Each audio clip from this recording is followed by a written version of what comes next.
Starting your own business is super stressful. It's tiring. It takes everything that you have. The journey you're going on starting your own business is not just yours, it's also your friends and family. They're going to go through this with you. This is not just your journey. So be prepared to deal with that. If I could go back in my lifetime and say, what's a big mistake? I wish I figured this out earlier. Ask questions, ask why. It takes a special leader to help you grow in a certain role. Doesn't matter how I speak, doesn't matter how I look. And it holds true as you think big and don't let anybody stop you. Now that's a success story. Welcome everybody to this episode of Success Stories. I'm Steve Cross, the host, and today we have out of California, Justin Campbell, the owner of Firefly Fabrication. Justin, thanks for being on today. Yeah, thanks for having me. Justin, we'll dive right in. I just like to, the very first question I always ask is, if you think back of your life professionally, and sometimes it blends into personally, but where does your success story begin for you? That's a good question. Where does my success story begin? Well, I guess in one sense, I don't know if I've finished my success story. I don't know if I've reached quite the level of success that I've strived for. But I guess I always lived with the idea that as long as I was growing, as long as I was moving forward and advances were being made, that I was making the right choices. As a young man, I worked a lot of jobs. Some jobs I worked for 3 months, 4 months, 6 months. And my idea was that as long as this job is offering me learning or a high amount of money, that justifies staying there. And if neither one of those things are true, it's time to leave and go to the next job. So once I can extract all the knowledge that I can from any particular job and there's nothing left for you there, it's time to move on. And I think that mindset is what set the path for my journey, just always being open to new opportunities, new ideas, and waiting for any door to open and jumping right in. Yeah. What was the stimulus for you to kind of go out on your own as the owner, entrepreneurship? Is this your first go round, or have you done multiple companies in the past? And what gave you the confidence to make that leap? Yeah, it's a bit of a personal story. So I have had a few companies. I grew up in Florida, and in Florida, I had a company that did marine repair. So working on like teak decks, fiberglass, engines, stuff like that. I did a lot of that. That was in my early 20s. I had a hot dog cart also in my early 20s, and a few other odds and ends here and there. And as a young man in my 20s, I grew up in a very small town in Florida called Bradenton. Pretty small population, not a lot of commerce there. And I was dating a girl. She told me she was moving to Hollywood to be a star, and I thought that was pretty silly. But she told me, she's like, "Look, you're in your 20s. You've already got these 2 businesses. You have all these employees. You're totally self-started. You're a big fish in a small pond." And at first I was like, I just bought a Camaro. I don't care. I got a race car. I don't care, Right. But I don't know. Living the life. Yeah, I was. And it got under my skin though. And I slept on it for a few weeks. And I realized that she was totally right. If I really wanted to see what I had in me, I needed to be up against the best of the best. And Los Angeles seemed like a pretty appropriate place to be up against the best. So I moved out here, and I got a job working with a food truck marketing company. So I would be running activations, promotions. Most of the time I was on the ground or making menus. I did that for a few years. That was with a company called Roaming Hunger. After that, I was able to branch off, and I really just started doing repairs on food trucks. I hadn't really set out to have a full manufacturing company. I just liked working with my hands. I came from a small town. Working with your hands is a big part of the culture where I come from. And one thing kind of just led to another. From doing these overnight repairs, people started asking, "Can you build me a truck? Can you build me a trailer?" And one thing kind of led to another. I got my first shop was in a storage unit, like a actual storage facility. Yeah. And then that ran out of space pretty quickly. So we got a bigger shop, and now we're in our third location out in Santa Clarita, California. Excellent. When did you start this one that you're on, company? 2016. So right about 10 years ago. So what, along the way, what we all have those people, and I know, so it kind of sounds like your mindset was just inherently, hey, you had jobs, but you've started a few companies. Was that a conscious decision, or is that more of From personal reasons, I just didn't like working for other people. I tell the story all the time. I didn't like explaining to my manager what I was doing, why I was doing it, and how it was impacting the company. I just didn't like answering those questions. But some people, they feel like, they just are similar to me, or some people are just out of stupidity, that not knowing, and having that false Yeah. confidence. Where does yours come from, do you think, if you kind of look Um, back? Geez, I didn't mind working for people, especially when they had something to offer me. Um, there were definitely a lot of lessons along the way, and I appreciated every one of them. Moving around as often I did was absolutely a conscious decision. Ever since I was a young man, first job at 15, as soon as I was extracted everything from that business, I moved on to the next one. That was very, very conscious and deliberate of me. Um, but yeah, I think working for myself was more of a side effect of that type of behavior rather than it Mm, was a conscious decision. I hadn't like dreamed of being a business owner as a young man. I'd really just, you know, I had ambitions, but it wasn't to do that per se. But it kind of just seemed like I fell into it more than I sought it. gotcha. Tell me a little bit about Firefly Fabrication and kind of what you guys do and what you deliver there. We built food trucks and food trailers, which I'm sure you've eaten at some before. For sure. Um, we specialize in food trailers. We started out doing custom trucks. As the years have gone on, we've really found our niche in full manufacturing of trailers. So when a lot of folks think of a food trailer, they think you're buying like a horse trailer or a car hauler trailer and you're converting it. And in many instances, that's true for other builders. For us, though, we take a full ground up approach. So we're a Mm, licensed trailer manufacturer, dealership, NHTSA, DOT, all the certifications. We wow. build the chassis, walls, roofs, everything right here. We don't outsource any of this stuff at all. It's all done right here. And there's a few reasons that we do that. It's not to save money. That's not the main reason. The main reason is that trailers are a thing that's purpose built. So if you buy a horse trailer, it's designed to pull a horse. The weight distribution is set up for a horse. The welds are set up to withstand horse's weight, right? A car hauler, the same thing. It's designed to hold a car. None of these things are purpose built for food specifically, and they don't take into account food safety and sanitation, which are super critical. Mm, So with our ground up approach, we've really redesigned how trailers for food specifically are being made. Our focus is on reliability, repairability, which is super important, and ease of manufacturing. We want to make sure that we can build these units at a low enough cost to where they're accessible to more people. If everyone had a $250,000 budget, cool, no problem. It'd be really easy to build the best trailers in the world. But the reality is that most people don't have funds to work with like that. So we need to make sure that we can build these at a point that allows so many more people to get into them, which is exactly what we're doing. Gotcha. I love that. Starting from the ground up rather than try to retrofit and, square peg into a round hole type of thing, right? Yeah, it was a mission, man. So we had a team of engineers working on this project for almost 2 years before we were really able to come out with just V1. And, now we're on V6, version 6. Actually, it rolled out 2 weeks ago, which is a pretty big deal. Nice. V6 took Congrats. 6 months of engineering. Yeah. And it's our latest and greatest, fastest, easiest to build, blah, blah, blah, blah, blah, all that good stuff. And so far it's going pretty well. Excellent. Excellent. Um, on that token, kind of I'm assuming when you started, right, you worked with hands, you kind of went over that, but what's your day-to-day look like now, and how has you evolved now as an entrepreneur? Are you still, in it with everybody, or are you more on the admin side? Or probably both, I would imagine. Yeah, no, definitely more admin. I love working in the shop. On my weekends, I do welding projects and repair projects on my own, outside of work. But my day to day doesn't really look like that. I don't get my hands dirty. My fingernails are pretty clean nowadays. But I can tell you that there was a pretty significant catalyst for me that caused this. When I started the company, I was every bit the technician. I could weld, grind, build, saw, whatever needed to be done. I could do it just as fast as anybody.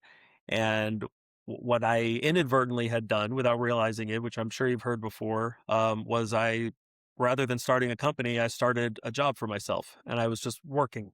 I was working a job Yeah. with no boss.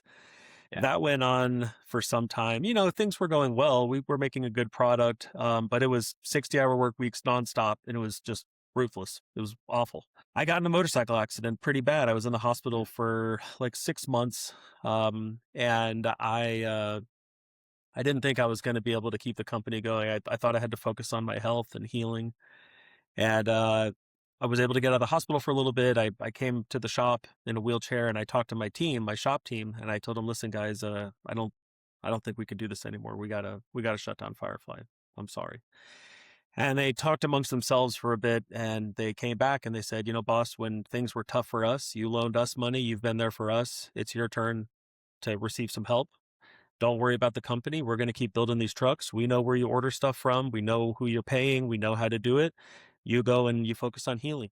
And I did. And for 6 months, I barely had any conversations with these guys. And they did exactly what they said. They held up Wow. everything in the company. And how I felt I should repay that was coming back as a better manager, a better boss, a better owner. How can I return this huge favor? They gave me the gift of my Yeah. own company, right? How can I Yeah. return that favor? So I did a bunch of research and I thought, I saw other friends who are business owners. I was like, okay, they're not working as hard as I am. What am I doing wrong here? Yeah. And I started reading a bunch of books. What I did was I looked up the syllabus for all the Ivy League colleges.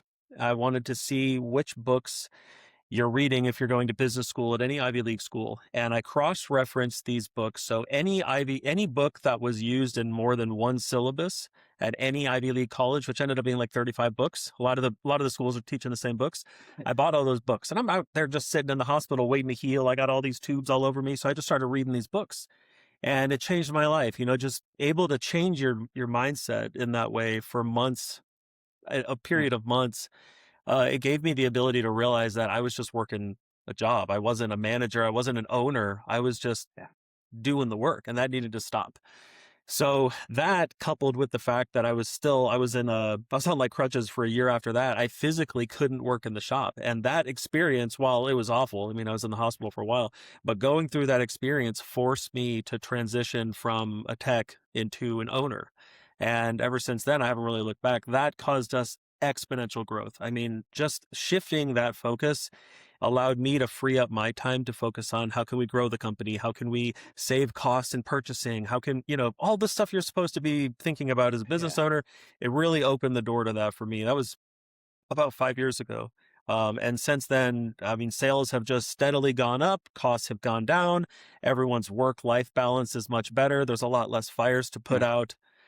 Yeah, it was a very important transition in my career and in my personal life as well. Wow. Wow. That's a heck of a story.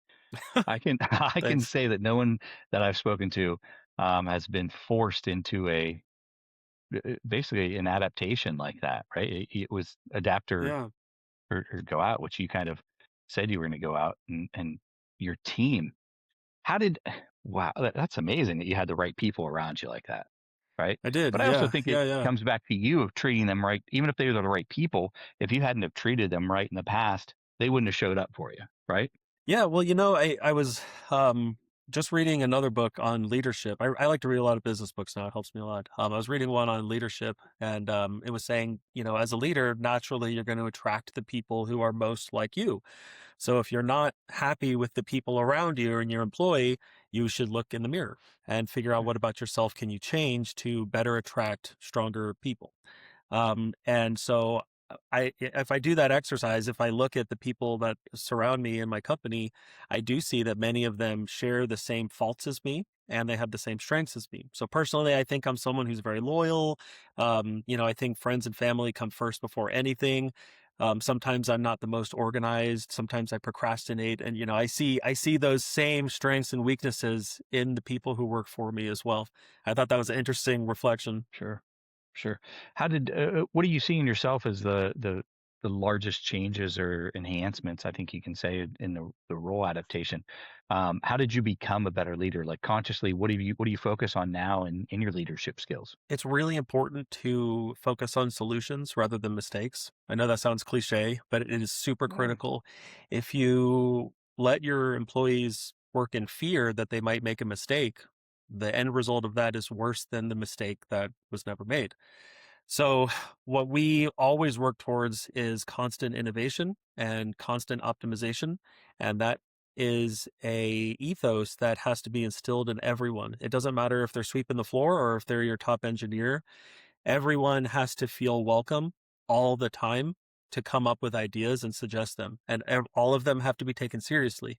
And if you nurture that, then you find yourself in a position where previously I was the one putting out the fires all the time, and I was the only one that could put out the fires. But when you create an atmosphere that encourages innovation and encourages optimization, and you make people feel really good about that, then they put out their own fires and they get excited about it, and you empower them to do that. And giving people that sense of responsibility, I think, is probably the largest transition that I was able to make, or maybe realizing that a strong sense of responsibility and taking ownership, that's what people really feel pride in with work. And, paying people well is important, absolutely. But a paycheck is not something that gives people fulfillment. Fulfillment in their career comes from accomplishments. It comes from being held responsible for something. It comes from knowing that they need to perform, and then they do, and they have the tools to perform, and they execute, and it goes perfect. And that's where people really get that fulfillment, that is that sense of accomplishment. And I think recognizing that's what people need more than just a high paycheck. That's what the biggest takeaway from that transition that I made was. Yeah, I love that. Giving people the confidence, and we always sum it up of giving them the confidence and letting them know it's okay to fail as long as you're Absolutely. failing and moving forward with that failure, right? Failure is part of the Yeah. process to success, or to, almost every Yeah. single solution. If you're not failing in some context, then you're really not What are pushing you the doing? envelope at all. Yeah, right. You're just, just turn on a Yeah. hamster wheel. So, your day to day, do you handle all the marketing? Do you handle just the ownership, the vendors? Do you oversee projects and engineers? Yeah, all of that. All I that. mean, I have people appointed to pretty much every task that's like repeatable and needs to be done with any regularity. I kind of just bounce around from one person's desk to the next. I go to the shop. I look for problems, and I find them. Obviously, I say, Yeah. why does that fit that way, or that weld looks kind of weird. Who would approve this weld? Stuff like that. But I don't myself have a lot of set responsibilities that every day from 10 to 3 I do this or that. It's more I'm trying to find problems and make sure that we can get on top of it before they get expensive and out of hand. Yeah. So no like executable tasks, but your task at hand for yourself is to be that resource for everyone else, right? To find Yeah, or to i'm locate, or if i'm they here have an with all the issue. answers. Yeah. Yeah. So what do you see in your industry? I'm not too familiar with it, but what do you see like on the horizon for your industry, or kind of like where your industry is currently at, and moving forward? Do you see any huge improvements that are coming down the line, or I mean, maybe one is just people following your lead of, strategic builds as opposed to retrofitting. And, but what do you see? What do you see in your industry coming down the line in the future? There's a small handful of builders who do it in somewhat of a process like ours, where they're actually building ground up. And small handful, I think maybe 2 or 3 that are kind of doing it the way that we're doing it. The rest of them, it's more of like a backyard style builder, or they might have a lot of employees, but they're really just taking an existing trailer and converting it. I don't see there being a big push for them wanting to do that. I think as long as the money's flowing, they're making money doing it that method. Why change? As far as in the industry, what's changing, really, food trucks and food trailers tend to follow trends. So if you remember some years ago, cupcakes were all the rage. There's Mm, hot chicken, that's been a rage. Right now, we're seeing pizza is starting to get a lot of traction, and coffee again. We had a big coffee surge like 5 years ago. We did a ton of coffee trucks, and then coffee kind of died for some reason. And now coffee's coming right back up. Coffee seems super popular. So we see these kind of ebbs and flows where every year there's like a new trend, and you want to kind of get ahead of it. You want to be able to do some of your marketing towards these new trends. yeah. You can adopt some of these early customers on that. Um, what some of the big advancements that we've made though as a company, getting a laser cutter was one of our big Mm, ones. So in what our company used to be called Firefly Fabrication, now we call ourselves just Firefly. And there's a very distinct difference between fabrication and manufacturing. And there's some complex definitions, but the easy way to explain it is that manufacturing is repeatable and it's the same thing over and over again. And these are processes that you can teach. Mm, And in any business, if you can teach someone the process and they can repeat it, you've got a good business. If you're relying on a highly skilled employee to make decisions on the fly, to do custom work all the time, you're going to run into a lot of problems. That project is going to take a lot of time and there's going to be a lot of touch points with that customer. Everyone loses. There's no amount of money where you can really scale that type of a business in a way that works for everyone. So we invested in a laser cutter, which was more of an investment in process, right? I'm a big process and systems fan. I'm always advocating for process and love systems. it. That's a solution all the time. That's the solutions, process and Yeah. systems. Yeah. And getting the laser was such an investment in that. So with the laser, how our process works now is we use 3D CAD software. We used to use a program called SolidWorks. We use a different program now. We fully engineer the product in this 3D software. So Mm, everything, chassis, shelving, cabinets, the tongue of the trailer, all of this stuff goes into the 3D design software. And then what we do is we link that up with the Oculus, the VR yeah. thing. We link it up in that and we create a VR environment where the customer can come here and they can actually bring their staff. We have four. We can run up to four of them at once, so they can run a whole service where they'll go inside their truck or trailer. They can do a full 3D walkthrough, and our engineer can see on his screen what the customer sees in the goggles. So they could point to something and say, "I don't like where the fryer is," or "This shelf is too high, I can't reach it." It's I don't know if you've ever done VR. It's a Oh, yeah. 1-to-1 scale, so it's life Yeah. size Yeah. and he can make changes in that environment on the fly. So that was a huge Really? advancement that we made. It's super cool. Wow. And doing that really shortens the production time down. So, or sorry, the design time down. I It used bet. to be we would send out these 2D drawings. The customer would make some notations. Yeah. We give it back to the engineer. He makes the changes. We send it back, and you just do this back and forth for weeks, right? It's Yeah. doesn't work for anybody. And we'd been doing that for quite some time. And then we built an ice cream truck for a customer, and she approved the design. She was easy to work with. Some months later, she picked it up and she was super happy. She was like, "Oh, Justin, I love the truck. I love it. It's beautiful. I didn't know it was going to look like this, but I love it." And I was like, "What do you mean you didn't know it was going to look like this? You approved the design. Like you signed off on it." She's like, Yeah. "Well, I just trusted you. I didn't really understand what I was looking at. I'm not like a construction worker." Right. Right. And it It's hadn't probably really the ever first occurred to time me. doing it, right? Yeah, it hadn't really Yeah. ever occurred to me that some people can't look at blueprints. Yeah. Obviously that makes sense. We're so in it for so long. It just Hmm. seems second nature to look at this stuff and make sense of it. But yeah, obviously not everybody can look at that. It just, of course. So after we had that experience, I talked to the engineer and I was like, "Listen, we gotta come up with a solution here.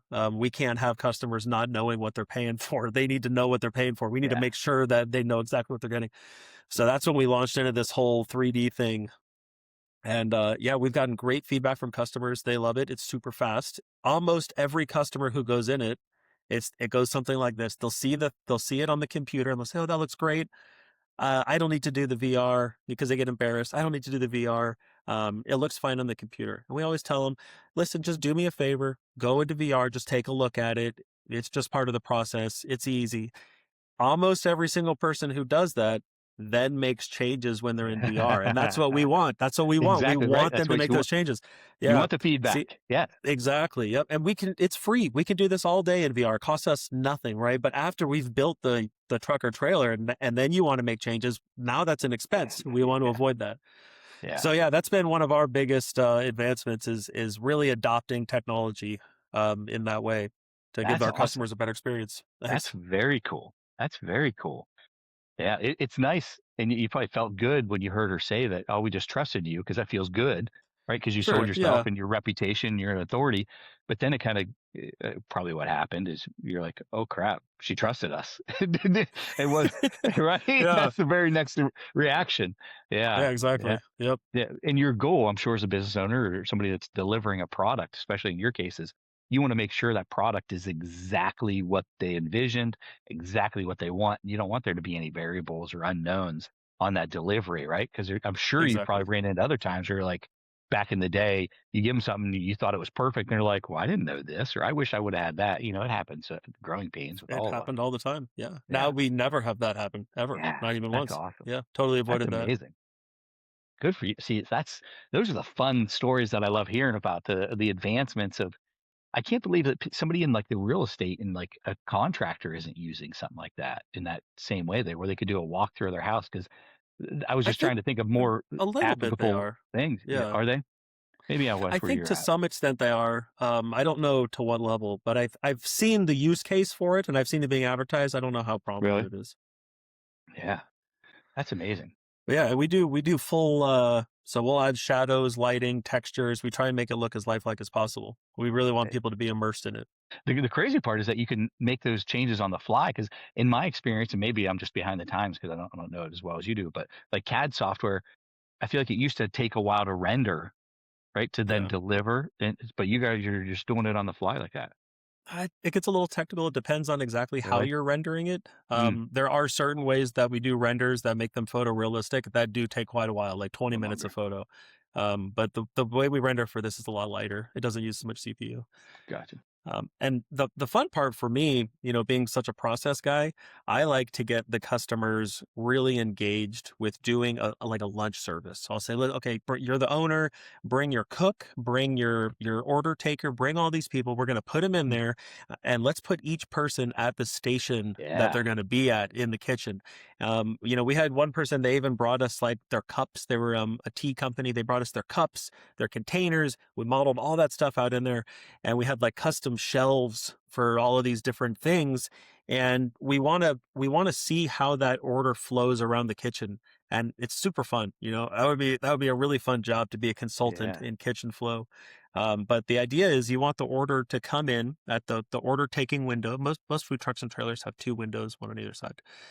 You want the order to come in at one window, and you want that to go around the kitchen in a circle, right? So you want, maybe Mm, there's some chicken that gets put on the grill, maybe there's some salad that gets arranged, whatever. But what you don't want is for that order to go here and then back here and then back yeah. here, and now people are bumping butts all day, and that might only add 20 or 30 seconds to each order. But if you multiply that over 500 orders a day or something, that might be the difference between having an extra staff member and not. And those things get significant. So once we run this in the model, we can do these simulations and we can start timing people and seeing where are the fastest ways to place these pieces of equipment inside of this unit.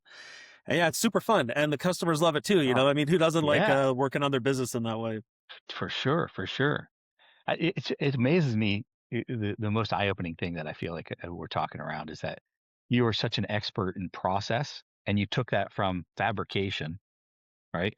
That you're nailing that process, and now you're refocusing your infatuation or your expertise with that in business growth, right? And customer, Absolutely. customer experience, I guess, is ultimately what you're taking them through, right? I should have mentioned earlier, I went to culinary school when I was younger, and I worked in a whole bunch of restaurants, some top restaurants as well, just bouncing around, learning what each restaurant had to offer until I moved around. So That kitchens are was all what, about process. yeah, So you start yeah, young, learning how important process is, and then yeah, it's natural that I wanted to bring that to the table with manufacturing as well. yeah. Well, it's odd that you brought that up because I was thinking in my head, how's he doing this if he hasn't been in a restaurant before? Because basically, you're making a mobile kitchen, right? Yeah, In this version is even tighter in processes, and I feel like the yeah. efficiency is even more important than a regular kitchen where you might have the square footage a little bit Very more to much deal with. so. Yeah. Yeah. Yeah, and to make it worse, in a typical brick and mortar, you can move equipment around as you see Yeah. fit. So Right. if you change your menu, in a food trailer out of state, there's a little bit of flexibility, but in California, generally once it's built, it's very fixed. You cannot move equipment around at all. It's like Mhm. built into the unit. So you Really. really got to make sure that your design is up to the task of what you're trying to do with it. Yeah. Yeah. So I'm assuming, how far out do you guys ship or create for? Nationwide, or Um, you guys? yeah, nationwide, we shipped one out to Hawaii last year. We sent one Nice. to Dubai a couple of years ago. A cool pizza one. That was pretty neat. But for the most part, I'd say a little over half of our sales are in California. The other half kind of just spread out all over the place. So, talking about your leadership books and always educating yourself and trying to get better. What are some first I'll start with books. What are your fallbacks? Like, what do you go back to multiple times? Because if I know anybody, a real entrepreneur, they read a lot of books, but they're I always like, do. I always go back to this one or these two. Right now, I'm really on the 21 Irrefutable Laws of Leadership. I think that's a Hmm. classic. But the one that I found the most life-changing, the one that I bought probably 30 copies of that I give out to people Get out. who've been in my position is the E-Myth, the Entrepreneurial Myth. You know that one? Hmm. I do. I haven't. I haven't read it yet, but yeah, I have it. Very, really, really good. Well, I remember one of the principles that it says in the book, which at the time when I read it, I was like, I must have read that wrong. That I'm not understanding that right. It says one of the most important things is to hire people with the least possible skill level to do that position and leverage that skill with process and system. And I was like, hire the least skilled people. Why would you do that? And they were saying, you wouldn't hire an attorney to do the work of a paralegal. You hire a paralegal and you leverage the attorney's experience by implementing process and systems to get the most out of that paralegal. Why pay someone $200 an hour if you can get the same quality of work for $30 an hour? What that ultimately means is that your business has better cash flow. Your customer is going to have a better experience because you're able to offer your services at a more competitive price. Your workers are going to feel fulfilled better because now people who are skilled to do the best stuff, they're being taken advantage of in that way. People who are skilled at the lower end, they're being pushed to their limit as well. So it's a win-win-win for everybody. And that concept I remember was kind of like hire the lowest skilled people. But the Yeah. more I think about it, the more it makes sense. It's really all about leveraging systems and processes and getting the most out of what you can rather than getting the least out of the best. Yeah. That's interesting. My knee-jerk reaction would have been exactly like yours. Like, I didn't think I read that right, or I heard that right. Yeah. How did you apply that to? Because you got to take two lenses on that of existing employees of like, hey, how do I apply this? And which I feel like would be harder, as opposed to, all right, now I know Yeah. a better way to hire, right? Because then you're shifting, you're maneuvering people, right, that are might be comfortable in a position or in a role. So when I first started, it was camaraderie and teamwork and family. Everyone sweeps the floor, everyone gets their hands Yeah. dirty, everyone cleans the bathroom, everyone takes the trash out. And over time, I've realized that's not necessarily the most efficient way to do things. Right. Maybe the welder who's making quite a bit of money an hour should not be the one cleaning the Yeah. bathroom. Not that there's anything wrong with cleaning the bathroom, but it's that's a time consuming task and his time may be better spent doing value added work, right? No value is being added to the product when somebody's cleaning the bathroom. It's a necessary task. We have to do it as a cost of doing business, but it's not value added work. So figuring out who should be doing which tasks, I would say that's probably how it got implemented in my case. Yeah. Yeah. And also I think it takes into account of where your business is at. When I talk to a lot of people in startups, if you got 3-4 employees, it's like, what's your responsibility? Everything. Everybody's responsibility is everything when you're in startup mode, right? And then when you Yeah. get in growth I've been mode, there. in order to scale, you need those defined lanes and those defined roles and in a maintenance, when you're not particularly focused on growth, then you can widen out a little bit. But so I think it also depends on when and where your business life cycle is at. Yeah, and I think a lot of people here still wear many hats. We don't have hyper specific roles where people are responsible for a singular task all day, every day. It's not that big of a company. So certainly there's a lot of hats, and there's a lot of hats being shared as well. There's shared responsibility.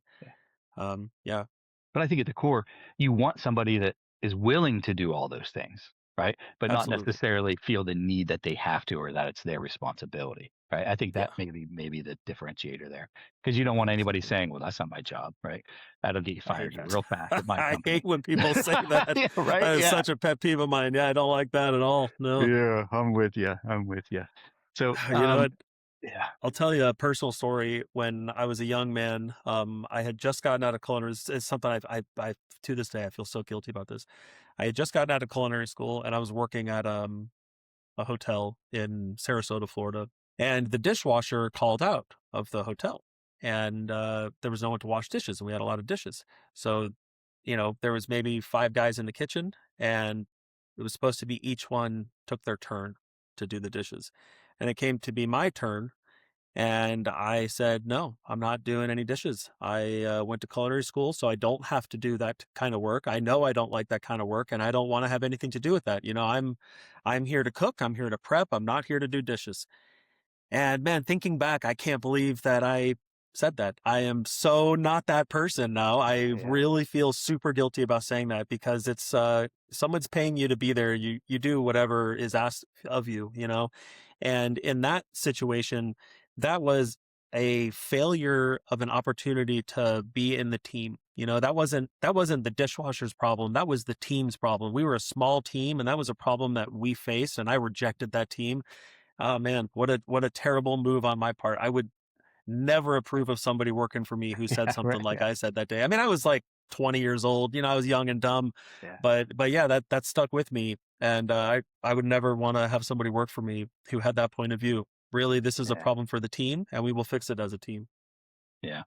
Well, I think there's something to that. As I feel like all of us have those decisions or things that we have regretted, things we've said, ways we've acted. That then, if we hadn't done that, it wouldn't be conscious of how we live our day to day or how we lead now, because you Mm, probably pull that memory back weekly of like, yep, not doing that again. No, I don't want anybody to even come close to thinking that way about yeah, me now.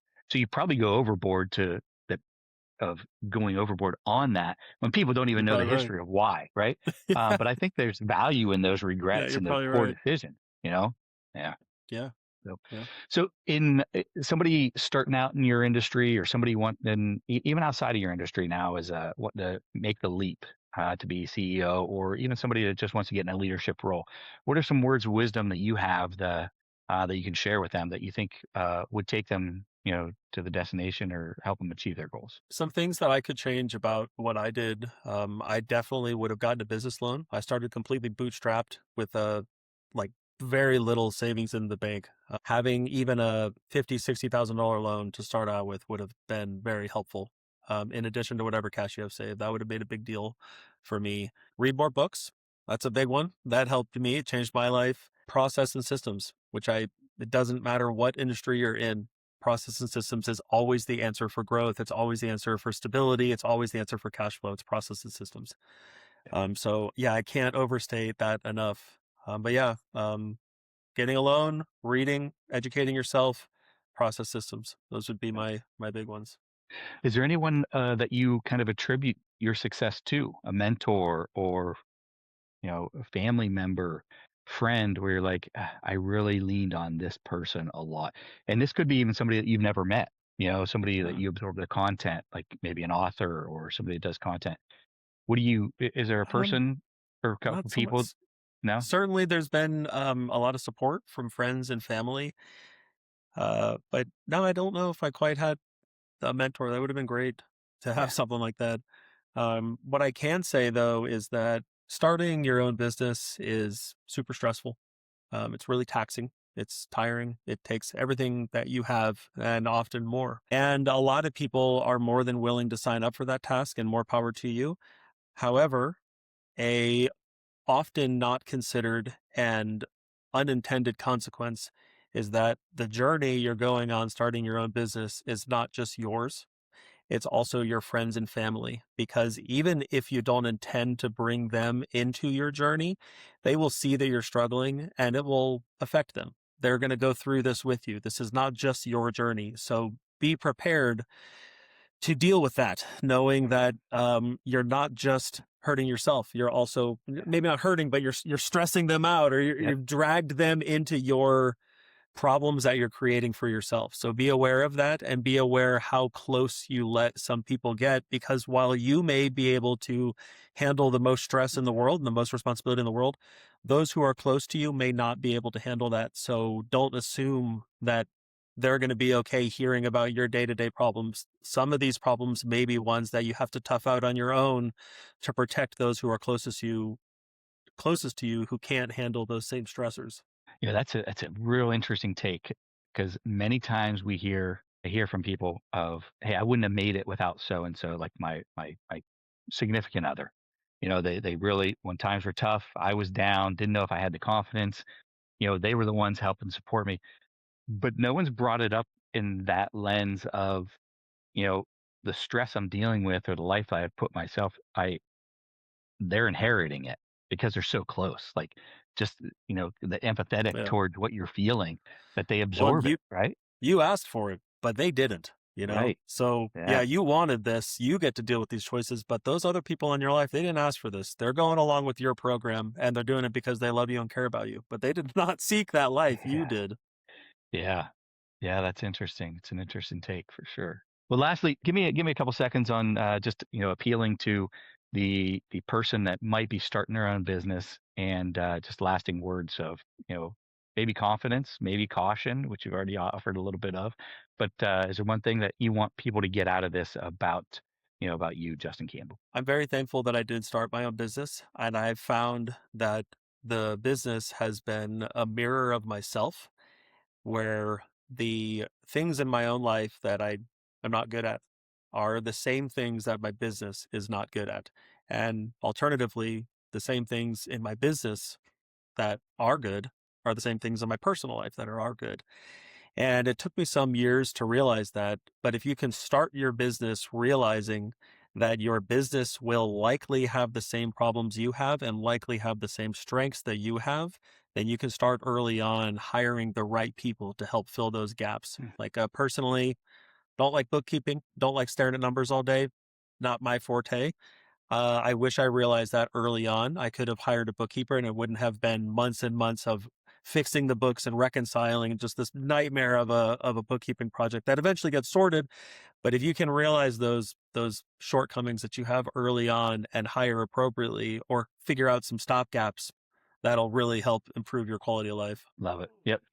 Being aware of your own voids or your own valleys and hiring or filling them intentionally. Yeah. Justin, where can people find out more about you and Firefly Fabrication? Where can they, follow along or find more Yeah. information? I'm all over the internet. Justin Campbell, Firefly Fabrication. We have a YouTube, Instagram, our website, fireflyfabrication.com.